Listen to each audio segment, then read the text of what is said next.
Buenas tardes a todos los presentes en el acto de entrega de premios de este 34º certamen literario de Moriles. Queridos amigos de la literatura,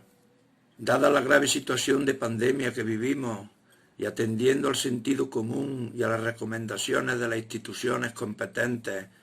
para detener su expansión, ha resultado imposible que podamos estar juntos de forma presencial, como en otras ocasiones, en este emotivo acto que año tras año el excelentísimo Ayuntamiento de Moriles se afana en preparar tan cuidadosamente, cosa que lamento, ya que a mí, más que a nadie o tanto como al que más, me hubiese gustado compartir con todos vosotros literatura y compañía. Quiero, no obstante, por medio de este vídeo, dejar desde la distancia, dar las gracias al jurado que me ha hecho merecedor del galardón que hoy se me concede, felicitar al ilustre Ayuntamiento de Moriles, a su área de cultura, por convocar, organizar y apostar por esta iniciativa literaria, ya de sobra consolidada dentro del panorama literario español, y felicitar también, como no, al resto de compañeros galardonados. Sirvan pues estas palabras y este vídeo para que mi ausencia sea un poco menos ausencia, sin otro particular que el de desearos una velada inolvidable,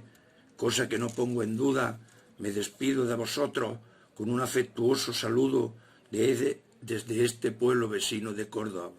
Muchas gracias a todos. Y ya sin más dilación paso a leer mi relato, que lleva por título El capataz.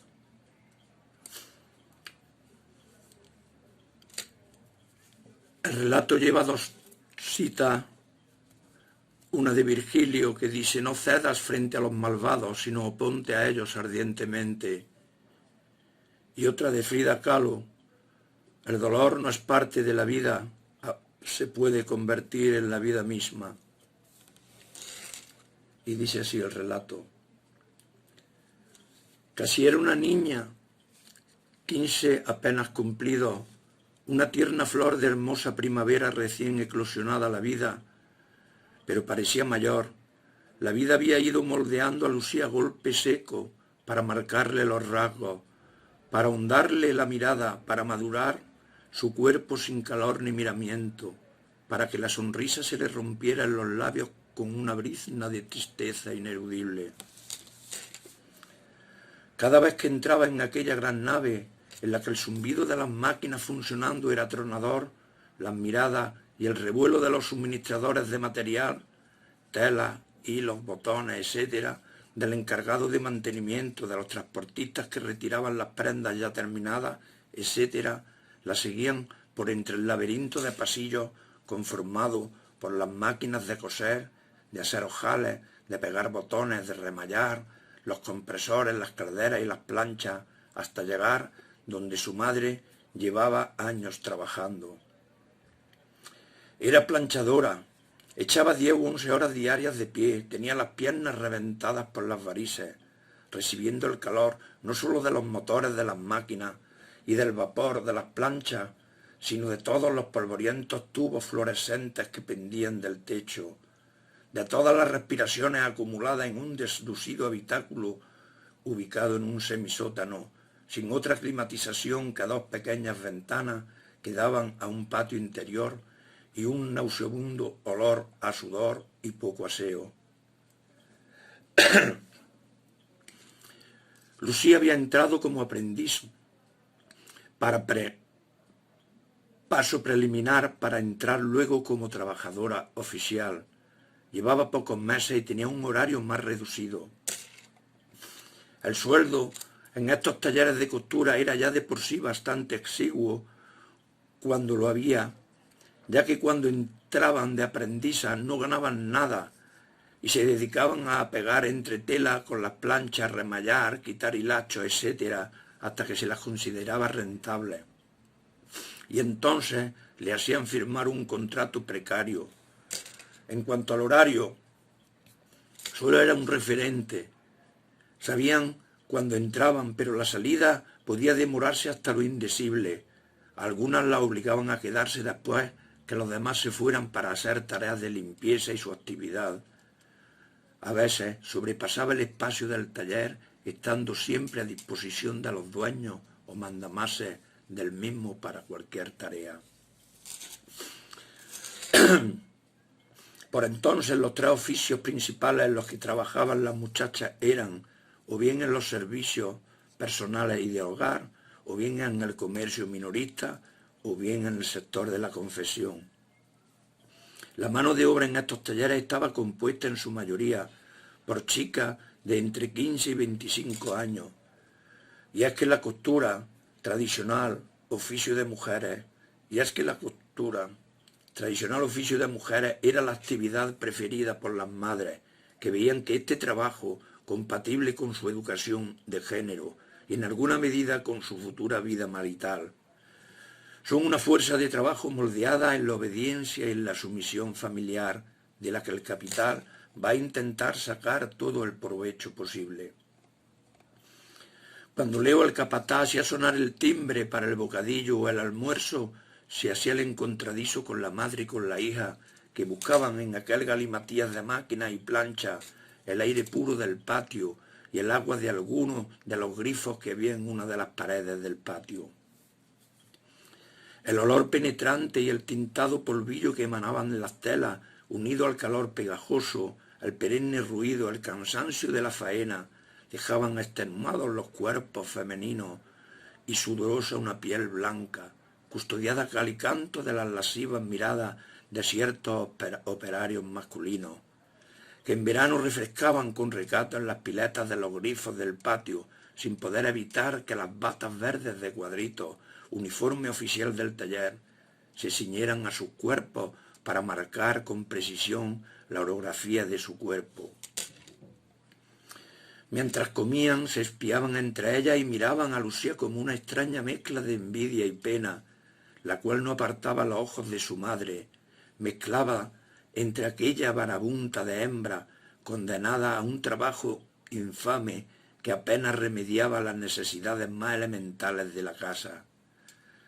Todas sabían que ahora era Lucía la que estaba en el punto de mira, no sólo de Leo,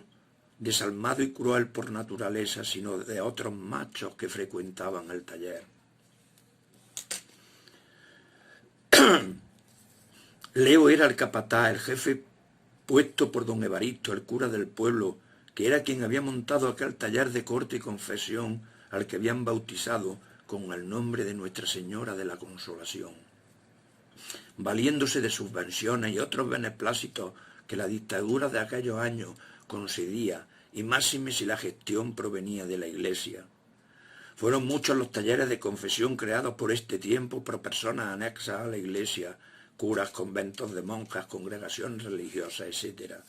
Eran las primeras incursiones de la mujer en el mundo laboral y una manera, según don Evaristo, de ayudar a tantas mujeres desfavorecidas, viudas, solteras, huérfanas o involuntariamente abandonadas por sus maridos por cuestiones políticas, y también a las mozas con aspiraciones a reunir un ajuar decente y tener cierta independencia económica. La situación era denigrante a consecuencia de la represión social y de la precariedad de las condiciones laborales, sueldos miserables e insuficientes del todo para sacar adelante una familia. Esta circunstancia obligaba, entre otras cosas, a que niños y niñas debieran ponerse a trabajar mucho antes de la edad legalmente permitida y a aceptar la mecánica disciplina del sistema, que a su vez se veía reforzada por los términos impuestos por los jefes del taller, que la doblegaban aún más. El agravio psíquico, emocional y la explotación laboral y sexual estaban a la orden del día. Antes de entrar al taller como aprendizas debían pasar una especie de casting para ver si cumplían por un lado los requisitos económicos y civiles o sociales requeridos por don Evaristo e interpretados a conveniencia de Leo, que era quien realizaba el filtro o la criba, y por otro lado los físicos, estéticos o libidinosos impuestos por el propio Leo, de quien dependía en última instancia el puesto de trabajo. Leo no miraba a Lucía sino para desnudarla, para soñarla, sumisa sobre una cama mientras él temblaba de deseo, y pensando en ella se liaba con la primera capaz de venderse por un puesto más descansado fuera de la cadena de trabajo o por unos cuantos fuera de la cadena de trabajo o por unos cuantos retales con su consentimiento, sin que la gobernanta la parara en la puerta y la pusiera en evidencia ante las demás compañeras, sufriendo el escarnio que ello suponía, o bien directamente de patitas en la calle. Las mujeres siempre en alerta notaban el más mínimo cambio de cualquier compañera. No había sino que asistir al espectáculo que brindaban las jóvenes cuando alguna de ellas entraba en relaciones por primera vez con Leo. La recién estrenada llegaba un día que parecía como iluminada, por dentro y por fuera, ingenua e inocente, lejos de pensar que aquello había sido un calentón del jefe, y a la menor insinuación de alguna compañera se le aceleraba el corazón y se le mudaba el color del rostro. Las compañeras la observaban y reían si la veían ensimismarse pensando en los besos de la noche anterior,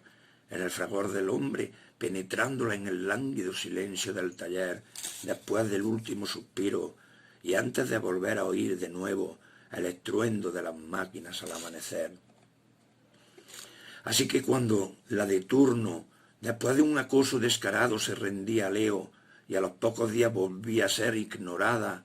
algunas se alegraban por dentro, aunque fingieran el trato amable, otras en cambio maldecían a Leo. En el taller no eran solo las planchas y los motores los que calentaban el ambiente. El fuego ardía dentro de cada pecho y la desgracia ajena servía muchas veces para amortiguar la propia. Luego, cuando de nuevo volvía la rutina y las ansias permitían su ímpetu, a alguna que otra se le atragantó el celo y el loco frenesí al no llegarle la regla. Justo entonces los ojos perdían su brillo, a la piel se le apagaba el lustro y los labios dibujaban ineludibles muecas de amargura. Era entonces que bien tenía que afrontar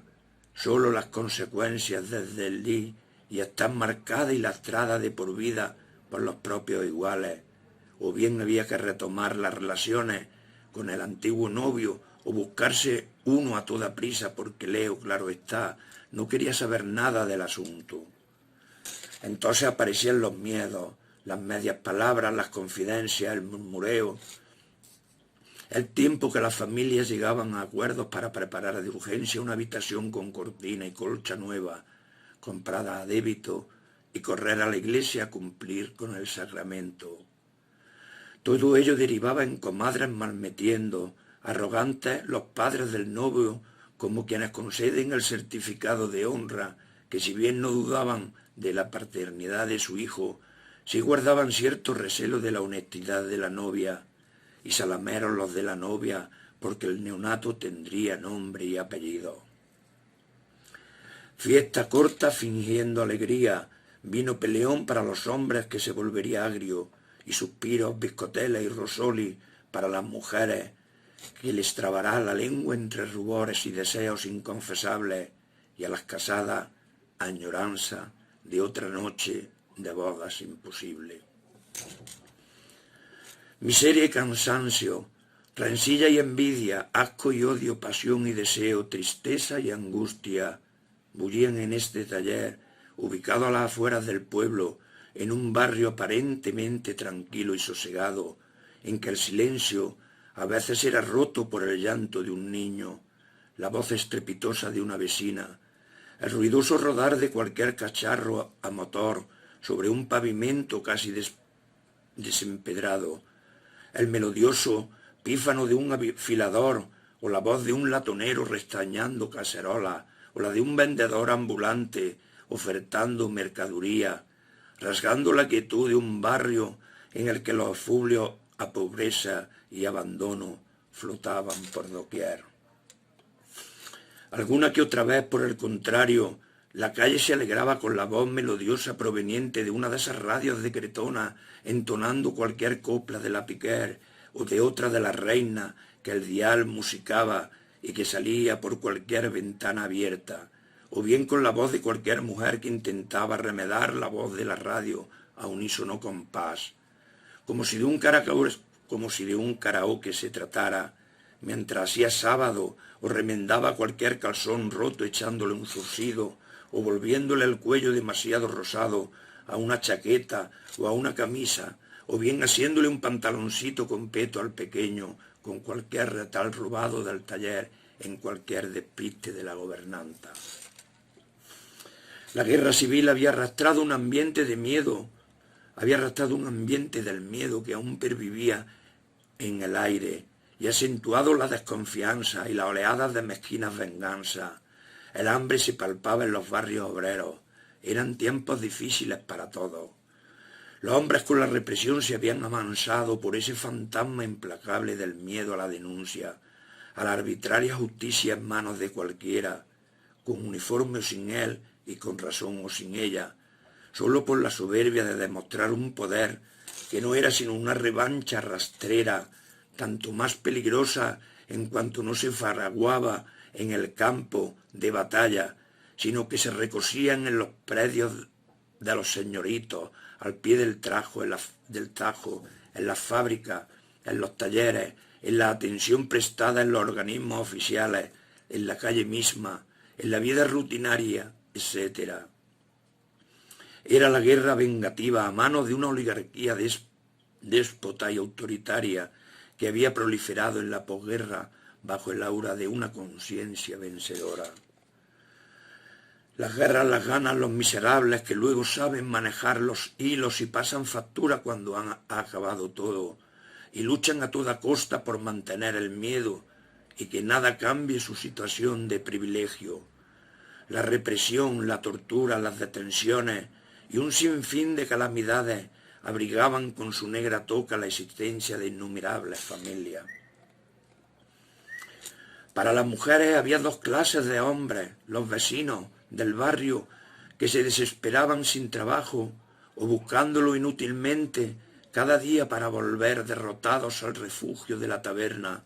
al alcohol barato, a la riña entre iguales, a la violencia, a la animalidad, para volver luego a casa, al cuchitril del cuarto realquilado donde la familia se hacinaba, esperando un pedazo de pan que echarse a la boca y descargar sobre ella a rudos golpes su impotencia.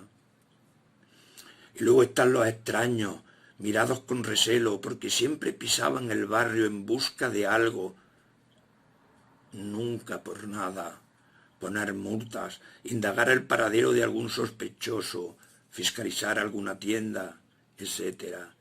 Estos eran los hombres extraños, siempre con corbata y coderas rosadas, pero con autoridad suficiente como para entrar hasta los corrales, denunciar si había algún horno de pan clandestino, alguna cochinera con cerdos sin declarar, o algún cobertizo donde guardar género de extraperlo, y que beneficiándose de su posición buscaban satisfacer su apetito sexual,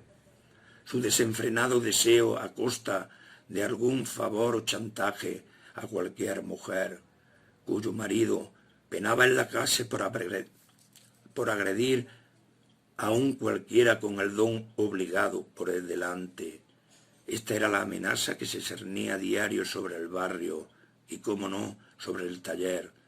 pero muy especialmente sobre las muchachas jóvenes. A partir de los 11 o 12 años ya podían despertar los sucios instintos de algún individuo con botas altas y antojo de Virgo intacto.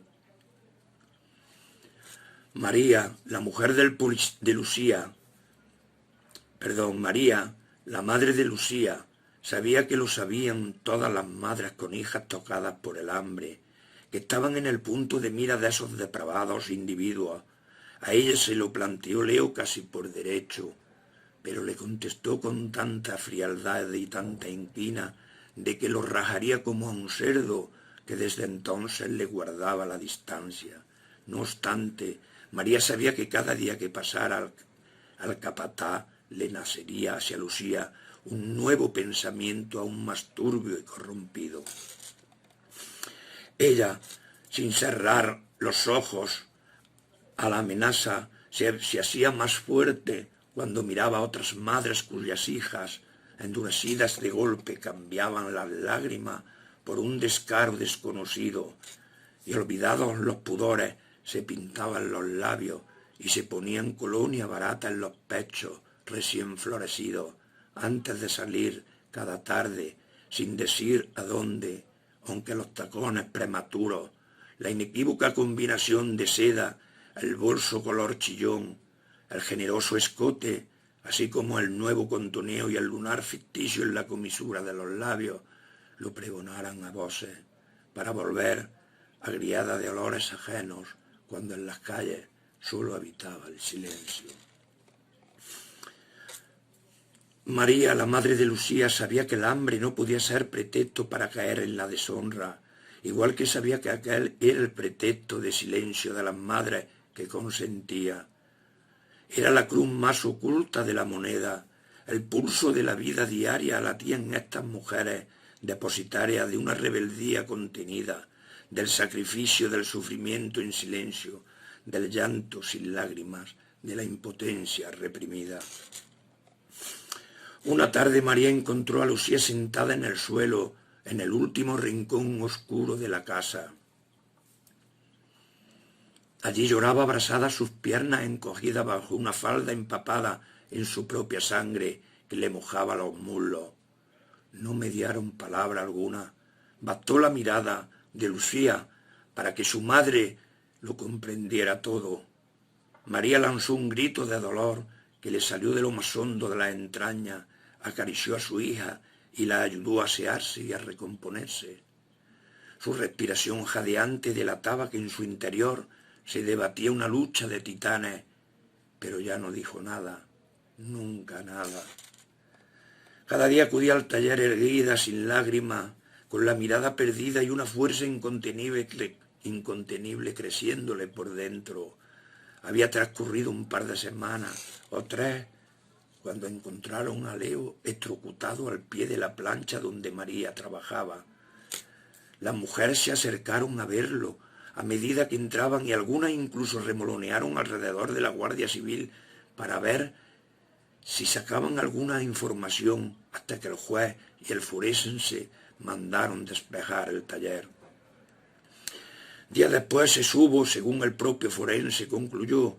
que una ciaga combinación de circunstancias había causado el dramático desenlace. Una fuga de agua de la caldera de la plancha en contacto con un cable rosado produjo la malograda electrocución. 9 meses después, cuando Lucía alumbró una niña, todas compañeras del taller miraron a María con respeto